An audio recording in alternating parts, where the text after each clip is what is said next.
Palpatine est le premier véritable seigneur noir des Sith à avoir pu régner sur une immense proportion de la galaxie. Mais malgré sa chute sur Endor et le trépas de son clone quelques années plus tard, il y a bien un autre seigneur noir des Sith qui est parvenu à faire honneur à ce qu'avait accompli Dark Sidious. Je vous parle bien sûr du seigneur noir Dark Krayt et de son empire.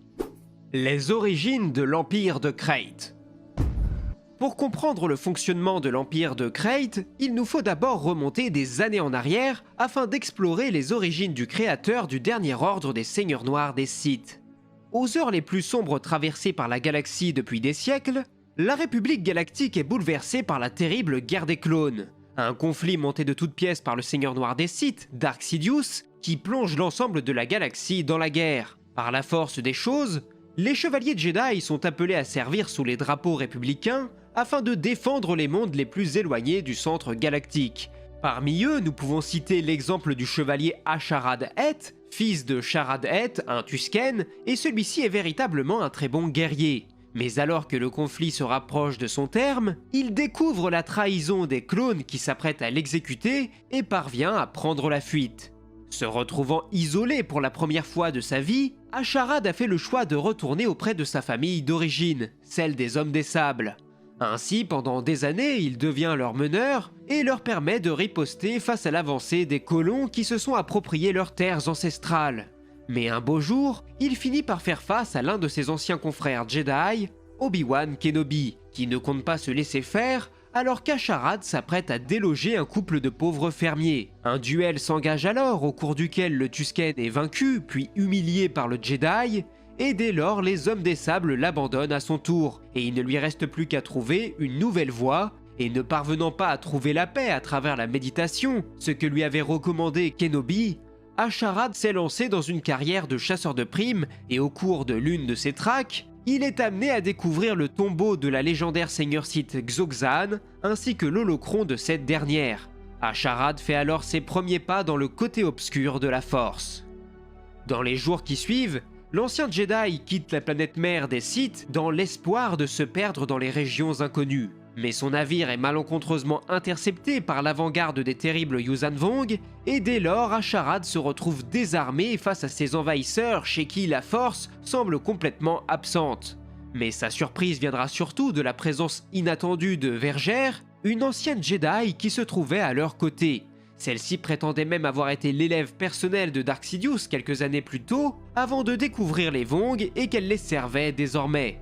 Quoi qu'il en soit, le corps d'Asharad a dû subir moult transformations suite aux expériences que les modeleurs avaient pu mener sur lui, mais finalement, Ed parvient à trouver l'énergie suffisante pour combattre ses geôliers et prendre la fuite afin de se rendre de nouveau sur Korriban, où il allait pouvoir mettre en place la fondation de son nouvel ordre Sith, conformément à la vision qu'il avait pu avoir de celui-ci.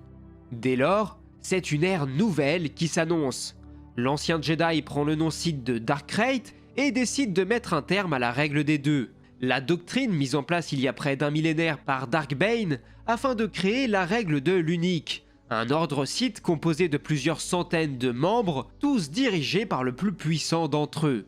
Ainsi, pendant près d'un siècle, Krayt forme de nombreux apprentis, tous entièrement dévoués à sa personne. Mais le plus fidèle d'entre eux était sans aucun doute Dark Wyyrlok, son premier serviteur, dont le rôle consistait essentiellement à maintenir en vie son seigneur, dont la santé s'avérait être de plus en plus fragile, notamment à cause des expérimentations menées par les Vong sur son corps, mais également suite au poids des années. Ce qui pousse Krayt à passer de très nombreuses années en stase, afin de pouvoir demeurer le seigneur suprême des Sith le plus longtemps possible. Grâce, vous l'aurez compris, à la loyauté de Wyyrlok, qui pendant ce temps-là, veille sur le corps de son maître et sur la bonne exécution de ses plans. Mais Wyyrlok n'étant pas lui-même éternel, son rôle de gardien se transmettait de génération en génération à sa progéniture. Finalement, c'est approximativement autour de l'an 127 que les Sith font officiellement leur retour en complotant avec les Moff de l'Empire Galactique de Rohan Fel pour s'emparer à nouveau de la galaxie.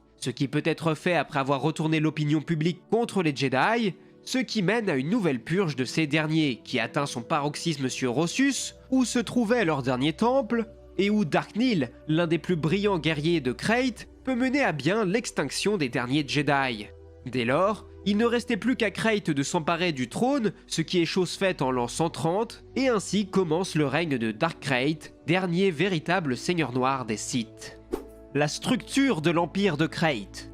La particularité première de l'Empire de Krayt vis-à-vis de celui de Palpatine par exemple, était qu'il devait évoluer conjointement avec un ordre composé de plusieurs centaines de seigneurs Sith. Il fallait donc veiller à l'obéissance à la fois de ses fidèles Sith, mais également des différents fonctionnaires impériaux. Sans compter que la survie de l'empereur légitime, Juan Fel, représente une immense épine dans le pied du seigneur noir des Sith, qui doit constamment se méfier de ses propres troupes, dont il ne peut jamais être persuadé à 100% qu'elles lui demeureront fidèles. Pour autant, s'il souhaitait asseoir son pouvoir et sa domination sur l'ensemble de la galaxie dans l'espoir de la préserver du chaos, car c'était bien là son véritable objectif, Krayt avait réellement besoin de la bureaucratie impériale, capable de veiller à la sécurité, mais également au bon fonctionnement de choses tout à fait banales, comme par exemple le paiement de l'impôt.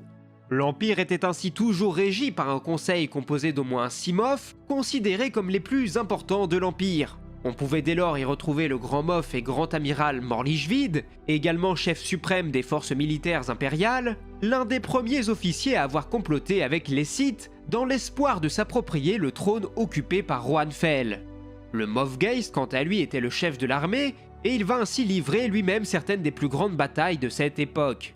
Le Moff Rulf Yag était le grand amiral de la flotte impériale. Conrad Royce était le directeur de la mission impériale, un organisme fondé par l'empereur Juan Fel qui visait à convaincre tout un tas de monde de faire le choix de rejoindre son empire pacifiquement, en leur prouvant que l'empire pouvait veiller à leur sécurité et à tous leurs besoins, là où l'Alliance Galactique n'était pas en mesure de le faire.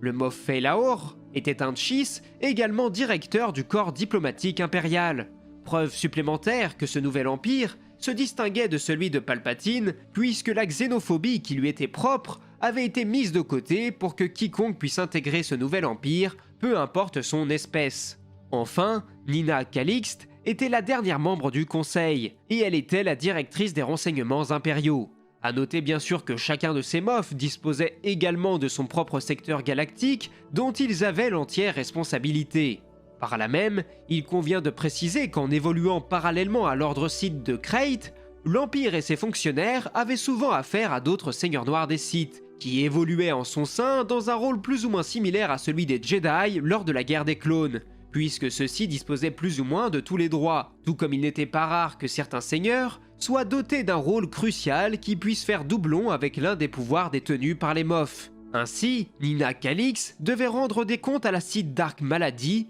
la chef des renseignements de Dark Krayt.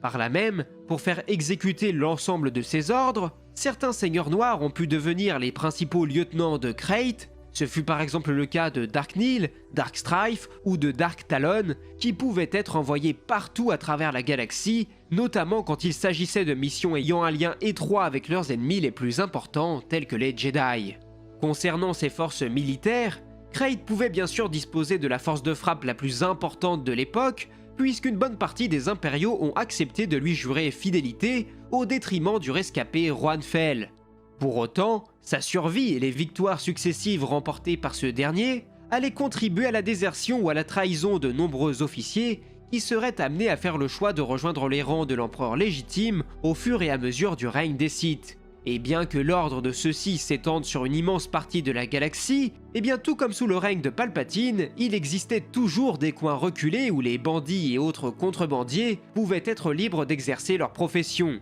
Quelque chose d'accepté et de toléré par les Sith, puisque les services apportés par ces derniers pouvaient toujours leur être utiles, notamment lorsqu'il s'agissait de mettre la main sur des Jedi qui auraient survécu. Enfin, Krayt a conservé pendant longtemps le secret de son arme ultime, des soldats Sith, qu'il a maintenu en stase pendant de nombreuses années, avant de les envoyer partout à travers la galaxie pour exécuter sa volonté. La période trouble dans laquelle évoluait l'empire de Krayt le poussait aussi toujours à trouver de nouveaux moyens de consolider son autorité, car à la différence de Palpatine, qui avait d'abord été un brillant sénateur puis un chancelier pris pour cible par les Jedi, ce qui lui avait permis d'obtenir le pouvoir légalement à la vue de tous, Krayt avait agi en traître et s'était accaparé le trône de lui-même, sans avoir l'assentiment de ses principaux partenaires impériaux. Dès lors, Nombreux sont les personnes ou les mondes à organiser une résistance, comme c'est par exemple le cas de Mon Calamari, et pour riposter, Krayt se rend directement sur place avec un bataillon de ses meilleures troupes, et ordonne la mise à mort d'un dixième de la population totale de la planète et l'internement des survivants dans des camps de travail, afin de les punir pour leur traîtrise et pour que cette punition serve d'exemple à toute autre planète qui réfléchirait éventuellement à prendre le parti des traîtres, que ce soit de l'Alliance Galactique ou de l'Empire de Rohanfel. Résistance et déclin. L'Empire de Krayt disposait de nombreux ennemis. L'Empire légitime de Rohanfel dont on a beaucoup parlé, qui était son principal opposant et probablement le plus férocement armé. Ensuite nous avons la résistance de l'Alliance Galactique, conduite essentiellement par l'amiral Gar Stasi, qui œuvre dans tout un tas de secteurs sans jamais véritablement se poser où que ce soit, ce qui lui permet ainsi de frapper n'importe où dans la galaxie. Et bien sûr, comment ne pas citer les derniers membres survivants du Nouvel Ordre Jedi, qui font de leur mieux pour rester en vie, mais également pour mettre des bâtons dans les roues des Seigneurs Noirs des Sith. Mais ce n'est pas tout, car au sein même de son ordre, Krayt a dû faire face à la traîtrise de certains de ses fidèles, et plus précisément de son plus proche sujet, le Seigneur Dark Wyyrlok III, qui, bien conscient de la faiblesse de son maître, utilise ce savoir à son avantage pour se retourner contre lui et prendre sa place en se présentant comme la voix de l'empereur et devenir le nouveau régent à la place de celui-ci. Mais lorsque Krayt finit par faire son retour en étant au sommet de sa forme, il ne faut pas longtemps pour que Wyyrlok soit tout bonnement balayé du trône de l'Empire. Par là même, la volonté sans faille de Krayt de faire tomber du côté obscur le dernier héritier de la lignée des Skywalker finit inévitablement par le conduire à sa perte, lorsque Cad Skywalker accepte finalement sa destinée de Jedi et de héros, ce qui lui permet ainsi de trouver la force suffisante pour défier le Seigneur Noir des Sith et mettre un terme définitif à la vie de ce dernier en projetant son cadavre dans une étoile avoisinante. Pour autant, ce récent trépas du Seigneur Noir est loin de mettre un terme à l'influence que pourraient avoir les Sith sur la galaxie, puisque nombre de ses partisans les plus fidèles étaient encore en vie et s'étaient réfugiés dans l'ombre en attendant de pouvoir ressurgir de nouveau et de pouvoir prendre leur revanche. Mais avant cela, il faudrait sûrement que l'un des survivants prouve sa supériorité et sa légitimité aux autres seigneurs, sans quoi les Sith retomberaient inévitablement dans leur travers et s'affronteraient entre eux plutôt que de s'en prendre aux chevaliers Jedi. Pour conclure, on pourrait dire que l'empire tyrannique de Krayt a su s'émanciper des anciennes doctrines, que ce soit celle de Dark Bane mais également celle de Palpatine et du fonctionnement de son empire, mais que comme souvent avec les Sith, c'est leur fierté qui est la principale responsable de leur échec. Pour autant, de par son influence et par l'endoctrinement de nombreux partisans, il ne fait aucun doute que l'influence qu'aura eu Dark Krayt sur la galaxie sera très loin d'être négligeable, étant donné que ses héritiers feront sûrement parler d'eux durant au moins des dizaines d'années. Sur ce, je pense que j'en ai assez dit, j'espère que cette vidéo vous aura plu. Si c'est le cas, n'hésitez pas à me dire ce que vous en avez pensé dans les commentaires, à liker la vidéo et à vous abonner à la chaîne. De mon côté, je remercie également toutes les personnes qui me soutiennent, que ce soit ici ou sur Tipeee. C'est grâce à vos dons que je peux et que j'ai envie de produire toujours plus de grosses vidéos. Quoi qu'il en soit, nous on se retrouve très vite pour d'autres vidéos et d'autres analyses. C'était Absolute et que la force soit avec vous, à la prochaine, ciao.